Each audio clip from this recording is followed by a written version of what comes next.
Hello guys, आपका स्वागत है आपके अपने YouTube channel your teacher your friend पर। आज हम स्टार्ट करेंगे चैप्टर 4 लोकतांत्रिक सरकार के मुख्य तत्व। हमने पढ़ा था चैप्टर 3 सरकार क्या है, और अब हम पढ़ेंगे लोकतांत्रिक सरकार के मुख्य तत्व। हमने पढ़ा था ना पिछले चैप्टर में कि हमारा जो भारत है उसमें लोकतांत्रिक सरकार है, डेमोक्रेटिक गवर्नमेंट है ना। तो हम आज इस चैप्टर में उसी के बारे में पढ़ेंगे कि आखिर डेमोक्रेटिक कंट्री होती क्या है, क्या फीचर्स हैं उसके, कि भाई क्या क्या एलिमेंट्स है जिस बेसिस पे हम कहते हैं कि हाँ यहाँ डेमोक्रेसी है, यहाँ डेमोक्रेसी नहीं है। तो चलिए देखते हैं। यहाँ पे एग्जांपल दिया है शुरू में, देखिए दक्षिण अफ्रीका का, उससे समझते हैं पहले दक्षिण अफ्रीका कैसा था और आज कैसा है। दक्षिण अफ्रीका एक ऐसा देश है जहाँ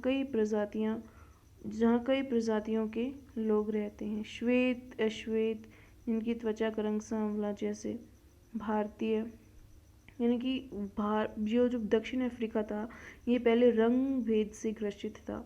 वहाँ पे रंग के आधार पर भेदभाव होता था। वहाँ वो वैसे तो मूलतः है दक्षिण अफ्रीका के लोग अश्वेत हैं, लेकिन वहाँ पे जैसे इंडिया में ब्रिटिशर्स आए थे वैसे ही साउथ अफ्रीका में भी गए थे, उन्होंने वहाँ पे अपना राज्य स्थापित किया और वहाँ श्वेतों का ही शासन हो गया। उनके साथ अश्वेतों के साथ और सांवले लोगों के साथ वहाँ भेदभाव होने लगा। जोहान्सबर्ग में रहने वाली 11 वर्ष की दक्षिण अफ्रीका लड़की माया नायडू एक दिन पुराने बक्सों की सफाई करने में अपनी माँ की मदद कर रही थी। उसे एक रजिस्टर मिला जो अखबार की कतरनों से भरा हुआ था। उसमें एक लड़का था जिसकी बहुत सारी तस्वीरें भरी थी। उसने अपनी माँ से पूछा कि माँ ये लड़का कौन है? तो माँ ने कहा ये हेक्टर है, हेक्टर पीटरसन, और इसको पुलिस ने गोली मार दी थी। माँ ने पूछा क्यों मार दी थी? तो माँ ने समझाया कि दक्षिण अफ्रीका में पहले रंगभेद था। रंगभेद का मतलब है कलर के आधार पर, स्किन के कलर के आधार पर भेदभाव करना, ठीक है। स्किन के कलर के आधार पर पहले वहाँ पे भेदभाव होता था। ये बताते हुए वक्त उसकी माँ की आंखों में गुस्सा था। उसकी माँ को गुस्सा आ रहा था कि पहले दक्षिण अफ्रीका ऐसा था। दक्षिण अफ्रीका की प्रजातियां इसी आधार पर कई समूहों में बटी हुई थी, ठीक है। वहाँ के कानून के मुताबिक श्वेत अश्वेत भारतीय अन्य प्रजातियों को एक दूसरे से संबंध बनाने की इजाज़त नहीं थी। देखिए जैसे भारत में होता है ना, जैसे भारत विभिन्न जात धर्म इनमें बटा हुआ है, वैसे ही साउथ अफ्रीका पहले प्रजातियों में यानी कि रंग के आधार पर उनकी प्रजातियां बटी हुई थी, ठीक है। विभिन्न प्रजातियों के लोग न तो एक दूसरे के आसपास रह सकते थे, न आम सुविधाओं का इस्तेमाल कर सकते थे। माया को अपने कानों पर विश्वास नहीं हो रहा था। रंग भेद के कारण मतलब इतना सब कुछ था वहाँ पे, वहाँ के लोगों को मतलब उनके लिए सब कुछ सुख सुविधाएं अलग अलग थी। श्वेतों के लिए अलग है, श्वेतों के लिए अलग। माया की माँ ने आवाज़ में बड़ा गुस्सा था। उन्होंने बताया कि श्वेत और अश्वेत लोगों के अस्पताल अलग होते थे।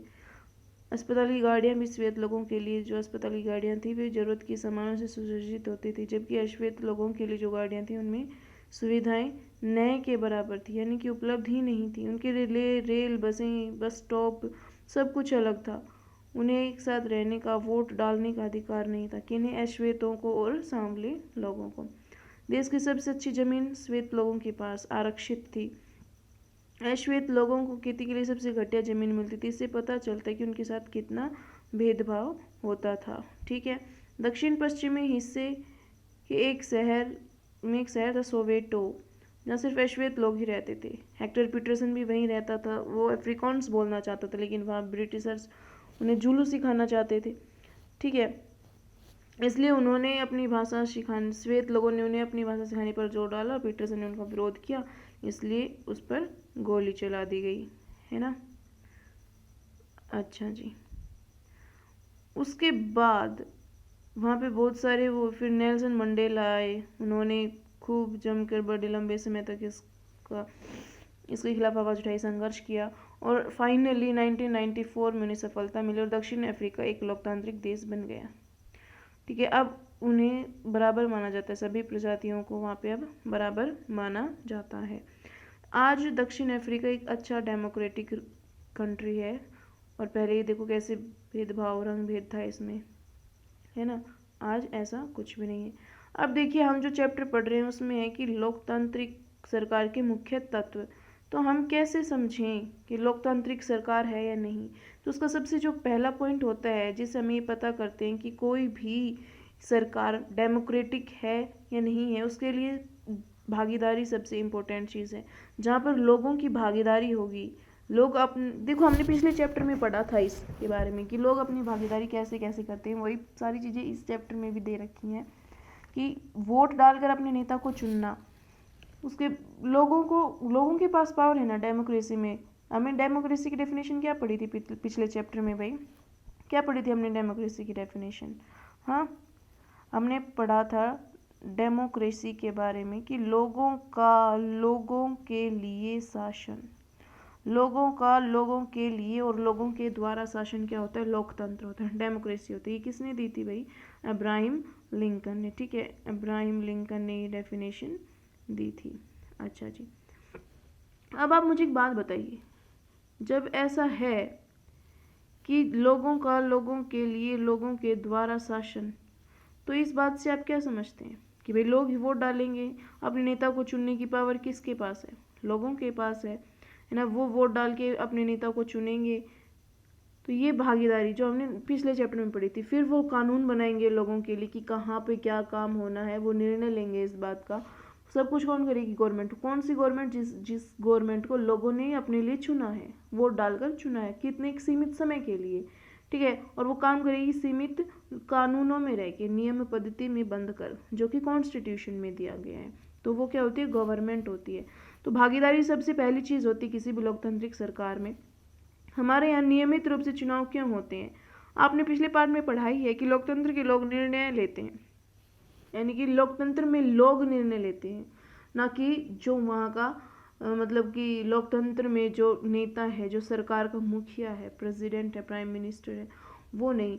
हाँ, वो निर्णय लेते पर एक पूरा प्रोसेस होता है, यानी कि लोग ही चाहते हैं। अगर उन्होंने संसद में कोई भी लॉ पारित हुआ, ठीक है, वो फाइनल हो गया कि भाई हाँ ये कानून बनेगा, तो क्या अगर वो चीज़ लोगों को पसंद नहीं है, तो क्या लोग उसको, जो संसद में एमपीज बैठते हैं, मेंबर ऑफ पार्लियामेंट्स, क्या वो चंद लोग उस लॉ को अलाउ कर सकते हैं?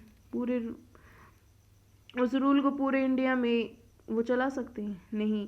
अगर वो इसके खिलाफ हैं, कौन? लोग, तो वो इसके खिलाफ प्रोटेस्ट करेंगे, हड़ताल करेंगे, है ना, हस्ताक्षर अभियान चलाएंगे। तो इससे क्या होगा? वो अपनी भागीदारी निभा रहे हैं कि इसमें, इन विभिन्न तरीकों से। ठीक है, चुनाव में वोट देकर वे अपने प्रतिनिधि को चुनते हैं। ये प्रतिनिधि लोगों की तरफ से निर्णय लेते हैं। यह मानकर चला जाता है कि प्रतिनिधि निर्णय लेते वक्त लोगों की ज़रूरतों और मांगों को ध्यान में रखना पड़ेगा। ये चीज़ें कहाँ मेंशन है कि देखो, डीपीएसपी जो आप पढ़ते हो ना, डीपीएसपी वो गवर्नमेंट को गाइड करते हैं एक अच्छा शासन चलाने के लिए। ठीक है, DPSP, directive principles of state policies, यानी कि राज्य की नीति निदेशक तत्व। देखो इसके नाम में ही निहित है कि राज्य के नीति बनाने के लिए डायरेक्शन देने वाले एलिमेंट्स, है ना, वो होते हैं नीति निदेशक तत्व। तो यहाँ पे गवर्नमेंट को बताया जाता है, ये पॉइंट्स बताते हैं कि गवर्नमेंट को कैसे किस प्रोसेस में काम करना चाहिए। तो वो लोगों की मांगों को अपने ध्यान में रखेगी और ध्यान में रखते हुए उसे काम करना पड़ेगा। अगर नहीं करेगी, उन्हें नज़रअंदाज करके अपनी मनमर्जी चलाएगी, तो लोग क्या करेंगे? अपनी भागीदारी निभाएंगे। कैसे? प्रोटेस्ट करेंगे, है ना, हड़ताल करेंगे, सिग्नेचर अभियान चलाएंगे। वो विभिन्न तरीक़ों से उस गवर्नमेंट का खिलाफत करेंगे। राइट। सभी सरकार को एक निश्चित समय के लिए चुना जाता है। हमें पता है कि भाई कितने समय के लिए होती है हमारे इंडिया में गवर्नमेंट? 5 ईयर्स के लिए। उसके बाद री इलेक्ट होके आना पड़ता है। वो री इलेक्ट कब होंगे? जब वो हमारे लिए अच्छे काम करेंगे, अदरवाइज हम उन्हें हटा देंगे, है ना। हमारे हाथ में ही ना पावर किसी को भी चुनने की, उसको हटाने की। अच्छा जी, भारत में यह अवधि 5 वर्ष की है। एक बार चुने जाने के बाद सरकार 5 वर्ष तक सत्ता में रहती है। सरकार को फिर से सत्ता में रहना तभी संभव है जब लोग उसे बार बार चुने। कब चुनेंगे बार बार? तब वो अच्छा काम करेगी। चुनाव का समय लोगों के लिए वह घड़ी है जब वे लोकतंत्र में अपनी ताकत को महसूस करते। उस समय हमें फील होता है कि हाँ, हम ही सबसे पावरफुल हैं, हम किसी को चुन रहे हैं जो हमारे लिए काम करेगा।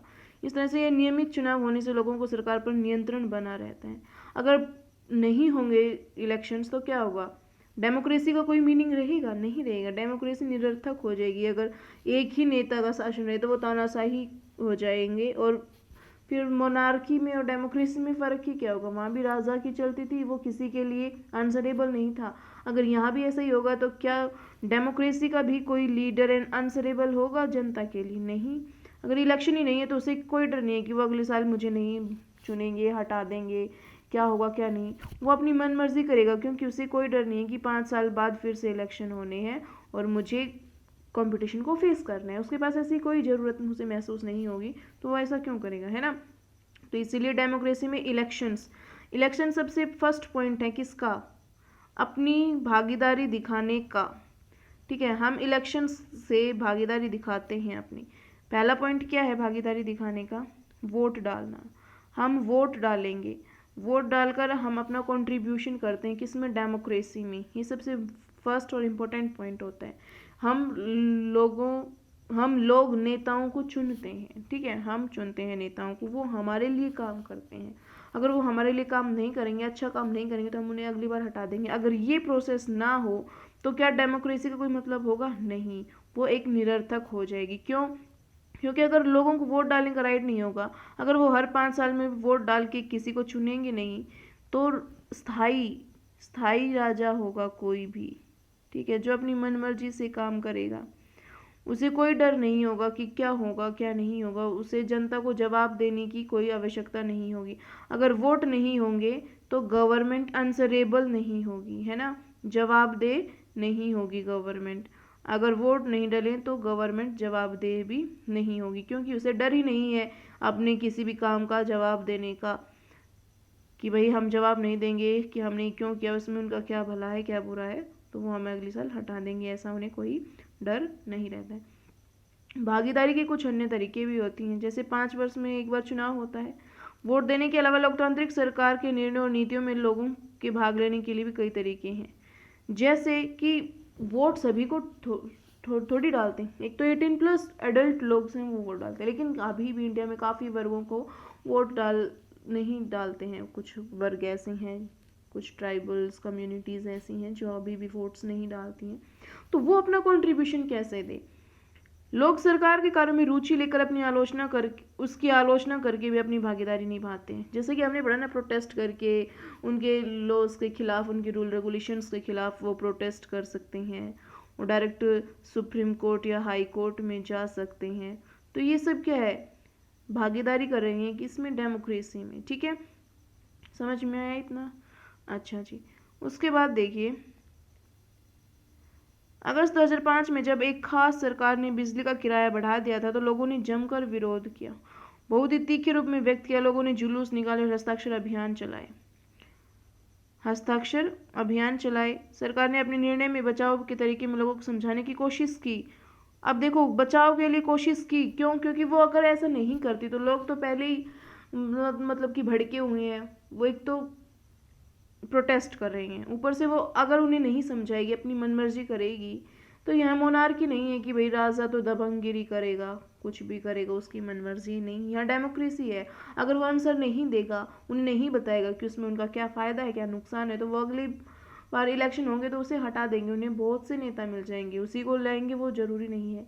ठीक है, तो इसलिए वो जवाब देगा, लेकिन अंततः उसे लोगों की मांग माननी पड़ी और बिजली के बढ़ाए गए दामों को घटाना पड़ा। अब देखो, आप प्रोटेस्ट करके, शांतिपूर्वक प्रोटेस्ट, शांतिपूर्वक हड़ताल करके, सिग्नेचर्स अभियान चला के आप अपनी बात नेताओं से मनवा सकते हैं, अपनी बात सरकार से मनवा सकते हैं कि हमें ये चाहिए, हमारे लिए ये कानून बनाओ। अब देखो, कृषि कानून आया था, उसके खिलाफ किसानों ने कितना प्रोटेस्ट किया। हालांकि वो गलत था, उन्होंने काफ़ी मतलब कि वो हाईवेज वगैरह जाम कर दिए थे, इनसे बहुत नुकसान हुआ था। तो ऐसा भी नहीं करना चाहिए, शांतिपूर्वक प्रोटेस्ट होना चाहिए। लेकिन फिर देखो, उसका इम्पैक्ट भी पड़ा। गवर्नमेंट ने वो 3 लॉज जो हैं वो निरस्त कर दिए, वो अब लागू नहीं हो रही हैं। तो ऐसे जनता अपने काम, अपनी बातें मनवा सकती है सरकार से, लेकिन शांतिपूर्वक तरीके से। ठीक है, दंगे नहीं भड़काने होते हैं इसमें। आपके ऊपर, अगर आपको राइट है प्रोटेस्ट करने का, अपना कंट्रीब्यूशन देने का, तो उसके ऊपर कुछ रिस्ट्रिक्शंस भी लगे हुए हैं। ठीक है, आपको उन्हें फॉलो करना पड़ता है। आप ऐसा नहीं कि मनमर्जी करेंगे, कि आपके मन में आ रहा है वो करके आप सरकार के खिलाफ जा रहे हैं। नहीं, आपको कुछ रूल रेगुलेशंस फॉलो करने पड़ते हैं। सरकार को अपना निर्णय बदलना पड़ा क्योंकि वह आम जनता के प्रति जिम्मेदार है। डेमोक्रेसी में सरकार जो है वो जनता के प्रति जिम्मेदार है, इसलिए उसने अपने आप को डिफेंड किया, उसने बताया कि हमने ये ऐसा कदम क्यों उठाया है। ऐसे कई तरीके हैं जिनके द्वारा लोग अपनी राय व्यक्त कर सकते हैं और सरकार को वह यह समझा सकते हैं कि उसे क्या कार्रवाई करनी चाहिए। इन तरीके में धरने, जुलूस, हड़ताल, हस्ताक्षर अभियान आदि शामिल हैं। इनके जरिए जो बातें गलत हैं और न्याय संगत नहीं है उन्हें सामने लाया जा सकता है। समझ में आया? और कैसे? अखबार, पत्रिका एवं टेलीविजन से भी जनता बड़े मुद्दों और सरकार की जिम्मेदारियों पर चर्चा करने में महत्वपूर्ण भूमिका निभाती है। अब देखो एक पॉइंट और जुड़ जाता है, आजकल सोशल मीडिया साइट्स भी, ट्विटर, इंस्टा, फेसबुक, यूट्यूब, इन पे भी आप अपनी बातें रख सकते हैं। ठीक है, इन पर भी आप अपनी बातें रख सकते हैं। तो टेक्नोलॉजी के साथ साथ सब चीज़ें भी चेंज हो रही हैं। और देखिए यहाँ पे दिया गया है कि कैसे कैसे आप अपना कंट्रीब्यूशन दे सकते हैं, वोट डाल के दे सकते हैं। Your vote is your voice, don't be silent. ठीक है, आपको साइलेंट नहीं रहना, आपका वोट आपकी आवाज़ है। अगर आप वोट नहीं डालेंगे तो आप नेता को कैसे चुनेंगे? तो आप डेमोक्रेसी के मीनिंग को ही ख़त्म कर देंगे। इसलिए वोट डालना बेहद ज़रूरी हो जाता है। ठीक है, उसके बाद आप प्रोटेस्ट करके, रैलियाँ निकाल के भी अपनी भागीदारी निभा सकते हैं। अच्छा जी, उसके बाद ये क्या कह रहा है कि जहाँ यह सच है कि लोकतंत्र लोगों को भागीदारी का मौका देते हैं, वहीं यह भी सच है कि सभी वर्ग के लोगों को यह मौका नहीं मिल पाता। लोगों के लिए भागीदारी का एक अन्य तरीका यह भी कि वे आंदोलन करें जो सरकार और उसके काम करने के तौर तरीकों की चुनौती दे, जैसे कि दलितों, आदिवासियों, अल्पसंख्यकों, महिलाओं एवं अन्य लोगों की भागीदारी अक्सर इन आंदोलनों के जरिए ही हो पाती है। ठीक है, अब जिन्हें डायरेक्ट वोट डालने का अधिकार नहीं है वो प्रोटेस्ट करके, आंदोलन वगैरह करके अपनी भागीदारी निभा सकते हैं, जैसे कि ये लोग माइनॉरिटीज़, वुमेन्स। हालांकि उन्हें वोट डालने का राइट है, पर कभी अगर ऐसा होता है तो वो ऐसा कर सकते हैं। ठीक है, अगर देश के लोग सजग हैं और इस बारे में रुचि लेते हैं कि देश को कैसे चलाया जाता है, यानी कि वो अपना पूरा कंट्रीब्यूशन डालते हैं, वो ये नहीं समझते कि हमने वोट डाल दिया बस हमारा काम खत्म, अब हमें कुछ नहीं करना। ऐसा गलत होता है। ठीक है, अगर आपने वोट डाला है, आपने जिस नेता को चुना है, तो आपको पता होना चाहिए कि उसने अपने टाइम पीरियड में क्या काम किया है। ठीक है, अपना टाइम पीरियड यानी कि 5 ईयर्स में उसने क्या किया, क्या नहीं किया, ये आपको पता होना चाहिए। ठीक है, आपका काम सिर्फ वोट डालना नहीं है कि वोट डाला काम खत्म नहीं। आप आलोचना कीजिए ना सरकार की, अगर वो कुछ गलत कर रही है तो उसकी आलोचना कीजिए। आपको कोई कानून पसंद नहीं आ रहा है, उसके खिलाफ आप आवाज़ उठाइए। आपको लगता है कि ये गलत है तो आप कोर्ट में जाइए, उसके खिलाफ प्रोटेस्ट कीजिए, लेकिन अपना कंट्रीब्यूशन, अपना रिप्रेजेंटेशन दीजिए, पार्टिसिपेट कीजिए डेमोक्रेसी में। अगर आप ऐसा नहीं करेंगे तो इस डेमोक्रेसी का फिर मतलब नहीं रह जाता है। ठीक है, तो उस देश क्या कह रहा है कि और इस बारे में रुचि लेते हैं कि देश कैसे चलाया जाता है, तो उस देश की सरकार का लोकतांत्रिक स्वरूप और भी मजबूत होता है। अगर आप रिप्रेजेंटेशन देंगे, अपना पार्टिसिपेट करेंगे इन सब चीज़ों में, तो सरकार सजग रहेगी कि हाँ हम ऐसा करेंगे तो लोगों का इसके प्रति ये रिएक्शन होगा, वैसे रिएक्शन तो वो कुछ भी गलत करने से पहले 100 बार सोचेगी।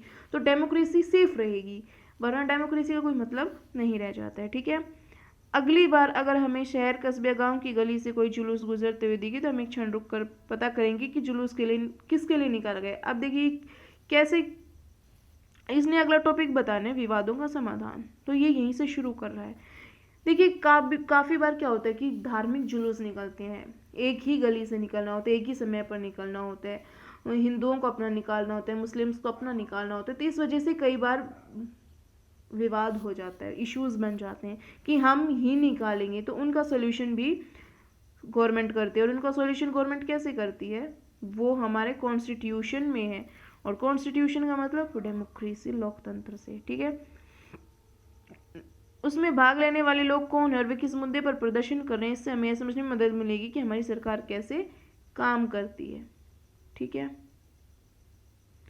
विवादों का समाधान देखिए, आपने माया की कहानी में पढ़ा, एक मिनट, आपने माया की कहानी में पढ़ा कि कैसे विवादों या समस्याओं के समाधान के लिए कई बार हिंसा का प्रयोग किया जाता है। ऐसा इसलिए होता है कि एक समूह यह मान लेता है कि दूसरे समूह को विरोध करने से रोकने के लिए बल का इस्तेमाल करना उचित है। ये चीज़ें कैसे होती हैं, देखो आप किसी जगह से जा रहे हो, दूसरा इंसान दूसरी जगह से जाना चाहता है, अगर आप उसको रोकना चाहते हो तो आप उसके साथ बल का प्रयोग करें, उसके साथ मार पिटाई करें, तो ये विवाद होगा आप दोनों के बीच में, है ना, तो ये गलत है। ऐसा इसलिए होता है कि वे समय यह एक समूह यह मान लेता है कि दूसरे समूह को विरोध करने से रोकने के लिए बल का इस्तेमाल करना उचित है, इसीलिए वो ऐसा करते हैं। जैसे कि विवाद तब उभरता है जब विभिन्न संस्कृतियों, धर्मों, क्षेत्रों और आर्थिक पृष्ठभूमि के लोग एक दूसरे के साथ तालमेल नहीं बिठा पाते हैं। ठीक है, ऐसा तब भी होता है जब कुछ लोगों को लगता है कि उनके साथ भेदभाव किया जा रहा है। लोग अपने विवादों को खत्म करने के लिए हिंसात्मक तरीके भी अपनाते हैं। जब उन्हें ऐसा फील हो कि हमारे साथ तो डिस्क्रिमिनेशन हो रहा है, तो वो उनके खिलाफ आवाज उठाने के लिए हिंसात्मक तरीके अपनाते हैं, जिससे अन्य लोगों में भय और असुरक्षा की भावना फैलती है। सरकार की जिम्मेदारी होती है कि वे विवादों का समाधान करें। ठीक है, ये गवर्नमेंट की रिस्पॉन्सिबिलिटी होती है। आइए हम समाज में कुछ विवादों के बारे में पढ़ें और ये समझें कि सरकार इनके समाधान में क्या भूमिका निभाती है। अब जैसे कि इसमें एग्जाम्पल दिया है कि धार्मिक जुलूस और उत्सव कई बार समस्या का कारण बनते हैं। उदाहरण के लिए धार्मिक जुलूस किस रास्ते पर निकले, यही कई बार विवाद का कारण बन जाते हैं। कई बार हिंसा भड़कने का खतरा रहता है। कभी कभी जुलूस के लोग उत्तेजित हो जाते हैं। कभी लोग जुलूस पर पत्थर फेंकने या उसे रोकने की कोशिश कर सकते हैं। सरकार, खासकर पुलिस, ऐसे मौकों पर बहुत ही महत्वपूर्ण भूमिका निभाती है। पुलिस की जिम्मेदारी सुनिश्चित करने की होती है कि आपस में टकराव की स्थिति न पैदा हो, हिंसा न भड़के। वे अपने सभी पक्षों को एक जगह बिठाकर बातें करवाते ताकि विवाद का समाधान निकल सके, है ना। अच्छा जी, भारतीय संविधान में बुनियादी नियम और कानून दिए गए हैं। ये कानून सरकार और लोगों के लिए हैं, सबको इनको मानना पड़ता है। विवादों का समाधान इन्हीं कानूनों के आधार पर होता है। अगर ये कोई विवाद हो जाता है, देखो अब हमारे कॉन्स्टिट्यूशन में सब कुछ दिया हुआ है, अगर यहाँ पे कुछ विवाद हो रहा है तो उसका निवारण कैसे होगा, वो हमारे कॉन्स्टिट्यूशन में निहित है। आप उसको फॉलो करके और उस विवाद को मिटा सकते हैं। नदियाँ भी कई बार विवाद का कारण बन जाती हैं। कुछ नदियाँ एक से अधिक राज्यों से होकर बहती हैं और उसके पानी को लेकर विवाद हो जाता है। पानी का बंटवारा विवाद का कारण बन जाता है। उदाहरण के लिए आपने कर्नाटक और तमिलनाडु के बीच कावेरी नदी के पानी को लेकर चल रहे विवाद के बारे में सुना ही होगा। कर्नाटक के कृष्ण राजा सागर बांध में भरा हुआ पानी कई जिलों में सिंचाई का काम आता है। इस पानी से बेंगलुरु शहर की ज़रूरतें भी पूरी होती हैं। तमिलनाडु के मेडुरु बांध में भरे हुए इस नदी के पानी से राज्य के डेल्टा क्षेत्र में सिंचाई होती है। दोनों बांध एक ही नदी पर बने हुए हैं। कर्नाटक का कृष्णा राजा सागर बांध कावेरी नदी के ऊपरी छोर और तमिलनाडु का निचली छोर पर है। मेटूर बांध में पानी तब भरा जा सकता है जब कृष्णा राजा सागर बांध से पानी छोड़ दिया जाए, क्योंकि वो ऊंचाई पर है और दूसरा नीचे है।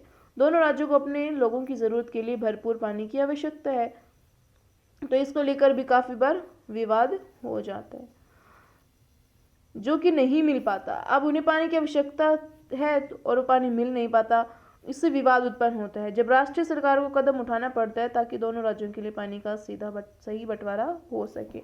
अब आपको देखो, इस बात पे भी हम आगे पढ़ेंगे कि कौन सा इशू है उस पर स्टेट गवर्नमेंट एक्शन लेगी, ठीक है, कौन से पे सेंट्रल गवर्नमेंट एक्शन लेगी, कौन से पे दोनों ले सकती हैं और किसका मान्य है, ये सब हम आगे आगे पढ़ते रहेंगे। और आपको पता है इनकी पर्टिकुलर लिस्ट होती है, स्टेट के लिए स्टेट की लिस्ट, सेंटर के सेंट्रल लिस्ट और दोनों के लिए कंकरेंट लिस्ट होती है। समवर्ती सूची, राज्य सूची और संघ सूची, है ना।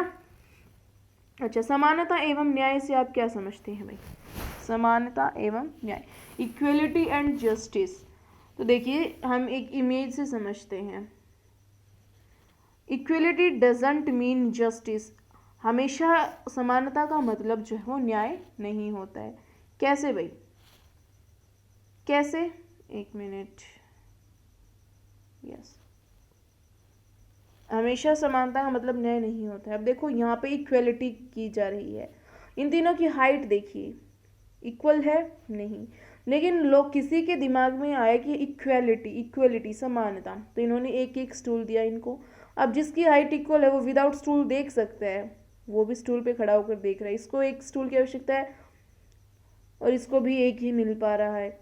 इसकी हाइट सबसे छोटी, इसको एक स्टूल के बावजूद भी नहीं दिख रहा, तो इन्होंने अपने जानने में क्या किया, इस इक्वलिटी। लेकिन क्या ये इसके साथ जस्टिस है? क्या ये इसके साथ जस्टिस है? और ये इसको तो डबल फायदा हो रहा है ना इस चीज़ का, तो ये इक्वलिटी है? नहीं है। ये इक्वेलिटी है बट जस्टिस नहीं है। आपने संसाधन बराबर दिए हैं, लेकिन इन के आधार पर इनके साथ न्याय हो पा रहा है? नहीं हो पा रहा है। अब यहाँ देखिए, आपने इन्हीं चीज़ों का सही से डिस्ट्रीब्यूशन किया तो इसकी हाइट सही है, नॉर्मल है, ये विदाउट इस टूल के भी इसको मैच को देख सकते हैं। इसको 1 की आवश्यकता, इसको 1 दी, इसकी हाइट ज़्यादा छोटी, इसको 2 की आवश्यकता है तो इसको 2 दी गई। अब यहाँ क्या हुआ, यहाँ आपने थोड़ी सी इक्वेलिटी को हटाया, लेकिन यहाँ पे जस्टिस हुई है। आपने इक्वेलिटी की है, अब इसको इसके बराबर आने के लिए कुछ कंडीशंस की आवश्यकता थी, इसको इसके बराबर आने के लिए इतनी कंडीशन की आवश्यकता थी, तो आपने इनको ये कंडीशंस दी, तो इनके साथ इक्वेलिटी भी हुई और जस्टिस भी हुआ। तो देखिए इसी से निकल कर आता है आपके पास रिजर्वेशन, ठीक है, यहीं से रिजर्वेशन का कॉन्सेप्ट निकल के आता है। अब रिजर्वेशन उसी को दिया जाता है ना जो समान नहीं होता, दूसरे के बराबर नहीं होता, उसको उसके लेवल का लाने के लिए ही तो रिजर्वेशन का कॉन्सेप्ट दिया गया है। आप रिजर्वेशन को नेगेटिव लेके जाते हैं, लेकिन रिजर्वेशन ये है जो इस इमेज में दिख रहा है, ये एक्चुअल में रिजर्वेशन ही है। आप इसको आराम से अच्छे से समझिए, ठीक है। तो यहाँ से आपको इक्वलिटी समझ में आती है। ओके, क्या कह रहा है? हाँ जी, समानता एवं न्याय। लोकतांत्रिक सरकार के मुख्य विचारों में से एक है उसका न्याय एवं समानता के प्रति वचनबद्ध होना। न्याय एवं समानता को एक दूसरे से अलग नहीं किया जा सकता, ये इनसेपरेबल है। हम इक्वलिटी और जस्टिस को एक दूसरे से अलग नहीं कर सकते। अस्पृश्यता यानी छुआछूत की प्रथा पर अब कानून द्वारा रोक लगा दी गई है, हमने पहले चैप्टर में पढ़ा था। लंबे समय तक दलित लोगों को शिक्षा, स्वास्थ्य, यातायात की सुविधाओं से वंचित रखा गया था। पहले हालत यह थी कि उन्हें सार्वजनिक मंदिरों में घुसने तक नहीं दिया जाता था। Doctor B R. अम्बेडकर की स्टोरी भी हमने पिछले चैप्टर में पढ़ी थी, है ना। अम्बेडकर जिनके बारे में आपने पहले पढ़ा, और कई अन्य लोगों ने जोर देकर कहा कि यह प्रथा अमानवीय है। न्याय तभी प्राप्त हो सकता है जब सब लोगों के साथ बराबरी का व्यवहार हो। आप न्याय तभी होगा ना जब आप सभी के साथ इक्वल ट्रीट करेंगे, तभी तो जस्टिस होगा। आपने उस इमेज में समझा इक्वल ट्रीटमेंट का मतलब क्या है।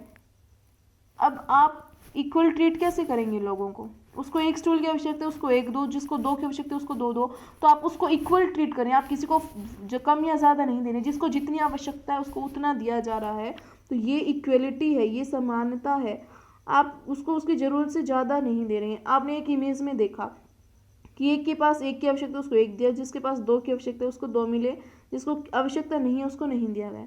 लेकिन एक इमेज में क्या करने की कोशिश की गई थी कि तीनों के पास इक्वल स्टूल्स हैं, लेकिन इनको आवश्यकता तो इतनी नहीं है ना। इसको नहीं है, इसके पास फिर भी है। इसको 1 की है, फिर भी इसके पास 1 की है, इसकी सिर्फ आवश्यकता पूरी हो रही है, और इसको 2 की आवश्यकता, इसकी तो आवश्यकता भी पूरी नहीं हो रही, इसके पास संसाधन ज़्यादा है। तो ये इक्वलिटी नहीं है, यहाँ पर जस्टिस नहीं है, और यहाँ पर इक्वलिटी भी है और जस्टिस भी है, तो ये इनसेपरेबल हैं, ठीक है। क्लियर हो रहा? ओके। सरकार भी समानता और न्याय की जरूरत को पहचानते और उन समूहों के लिए विशेष प्रावधान करती है जो समाज में अब भी बराबर नहीं माने जाते, और उन्हें गवर्नमेंट रिजर्वेशन देती है। जैसे हमारे समाज में यह आम प्रवृत्ति है कि लड़कों की देखभाल लड़की से ज़्यादा करते हैं। इसका मतलब कि समाज लड़कियों को उतना महत्व नहीं देता जितना लड़कों को देता है। यह धारणा गलत एवं अन्यायपूर्ण है। इसे दूर करने के लिए सरकार ने कुछ कदम उठाए। सरकार ने कुछ विशेष प्रावधान किए हैं जिससे लड़कियां अपने साथ होने वाले अन्याय से छुटकारा पा सकेंगी। उदाहरण स्वरूप सरकारी स्कूल और कॉलेजों में लड़कियों की फीस खत्म या कम करने का प्रावधान। तो आप कहेंगे कि ये तो लड़के लड़की में भेदभाव हो रहे हैं। नहीं, यहाँ कोशिश की जा रही है जो उनके साथ डिस्क्रिमिनेशन होता आ रहा है उनको खत्म करने की, लड़कों को और लड़कियों को बराबर लाने की कोशिश की जा रही है जो अब तक बराबर नहीं है। ठीक है, यहाँ इतना क्लियर हुआ? अच्छा जी, अब चलते हैं। यह हमने देख लिया, यहाँ पे इक्वलिटी है, यहाँ पर जस्टिस है। ओके, अब रिवीजन कर लेते हैं कि हमने पूरे चैप्टर में क्या पढ़ा है। देखिए, हमने दक्षिण अफ्रीका का एग्जाम्पल लिया। दक्षिण अफ्रीका हमने। दक्षिण अफ्रीका ऐसा देश है जहाँ कई प्रजातियों के लोग रहते हैं, श्वेत, अश्वेत और सांवले लोग, जैसे कि इंडियंस। यहाँ पहले रंग भेद था कि कलर के आधार पर इनके साथ डिस्क्रिमिनेशन होता था। ये अलग अलग समूहों में बटे हुए थे। कानून के मुताबिक एक दूसरे से संबंध बनाने की इजाज़त नहीं थी। अश्वेतों के पास वोट देने का भी अधिकार नहीं था। फिर नेल्सन मंडेला ने बहुत लंबे समय तक संघर्ष किया और 1994 में सफलता मिली और दक्षिण अफ्रीका एक लोकतांत्रिक देश बन गया, है ना। उसके बाद देखो हमारे लिए लोकतांत्रिक होने का क्या मतलब है, हम कैसे बताएं कि हम डेमोक्रेटिक हैं, हम लोकतांत्रिक हैं। उसके लिए भागीदारी सबसे इम्पोर्टेंट है, ठीक है। मतदान करके सरकार बनाना, इसमें हमारी भागीदारी है। लोग सरकार के कार्यों में रुचि लेकर उसकी आलोचना करके भी अपनी भागीदारी निभाते हैं। हमने पढ़ा जैसे कि धरने, जुलूस, हड़ताल, हस्ताक्षर अभियान आदि करके अखबार, पत्रिका, टीवी और भी जनता से जुड़े मुद्दों और सरकार की जिम्मेदारी पर चर्चा करने पर महत्वपूर्ण भूमिका निभाते हैं। तो आप वोट डालकर भूमिका निभाते हैं, सरकार के खिलाफ, सरकार की आलोचना करके अपनी भूमिका, अपनी भागीदारी आप निभाते हैं, है ना। भागीदारी से देश की सरकार का लोकतांत्रिक स्वरूप और भी मजबूत हो जाता है। हमने पढ़ा कैसे हो जाता है, जब आप किसी भी कानून का विरोध करेंगे जो कि गलत है, आपके साथ वायलेशन हुआ है, तो आप उसके खिलाफ आवाज उठा के कोर्ट में जाएंगे, आप वोट डालेंगे, तो आप भागीदारी निभा रहे हैं। इससे डेमोक्रेसी जो है वो निरंतर सकुशल रहेगी, ठीक है। अगर आप ऐसा नहीं करेंगे, अगर आप नहीं चाहेंगे कि आपको जो सरकार है वो जवाब दे, तो सरकार जवाब नहीं देगी, आंसरेबल नहीं होगी। अगर आज आपको सरकार आंसरेबल है तो आप लोगों का शासन है, अगर सरकार आंसरेबल नहीं होगी तो क्या मोनार्की जैसा सिस्टम हो जाएगा। क्या महाराजा आंसरेबल होता है? नहीं। क्या वो जवाबदेह होता है कि उसने क्यों बनाया ये कानून और ये हटाएगा या नहीं? आप चाहे कितना जोर लगा लो वो नहीं हटाएगा। लेकिन यहाँ पर आपकी भागीदारी है, आप लोगों ने उन नेताओं को बनाया, अगर वो आपकी बात नहीं मानेंगे तो आप उन्हें हटा सकते हैं। इसलिए आपको प्रोटेस्ट करके, उनके खिलाफ आवाज़ उठा के, वोट दे के आप अपना कंट्रीब्यूशन देते हैं और इससे जो लोकतांत्रिक स्वरूप है वो मजबूत होता है, ठीक है, वो मजबूत होता है।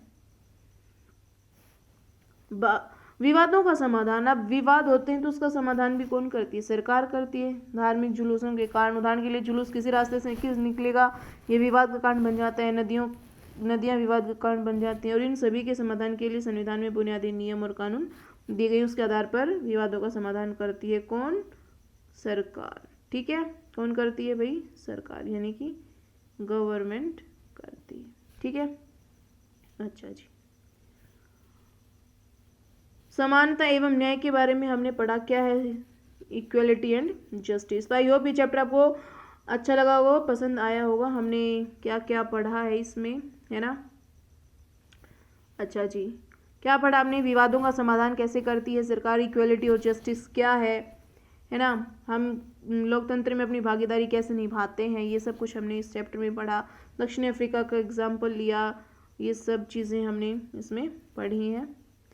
अच्छा जी, ठीक है, ओके। तो आई होप ये चैप्टर आपको समझ में आया होगा और पसंद भी आया होगा। अगर आपको ये वीडियो अच्छी लगी तो वीडियो को लाइक करें, चैनल को सब्सक्राइब करें, शेयर करें, और कुछ डाउट है तो कमेंट सेक्शन में ज़रूर पूछें। तब और मिलते हैं हम अपनी नेक्स्ट वीडियो में, पंचायती राज पढ़ेंगे उसमें हम। तब तक के लिए बाय बाय, टेक केयर।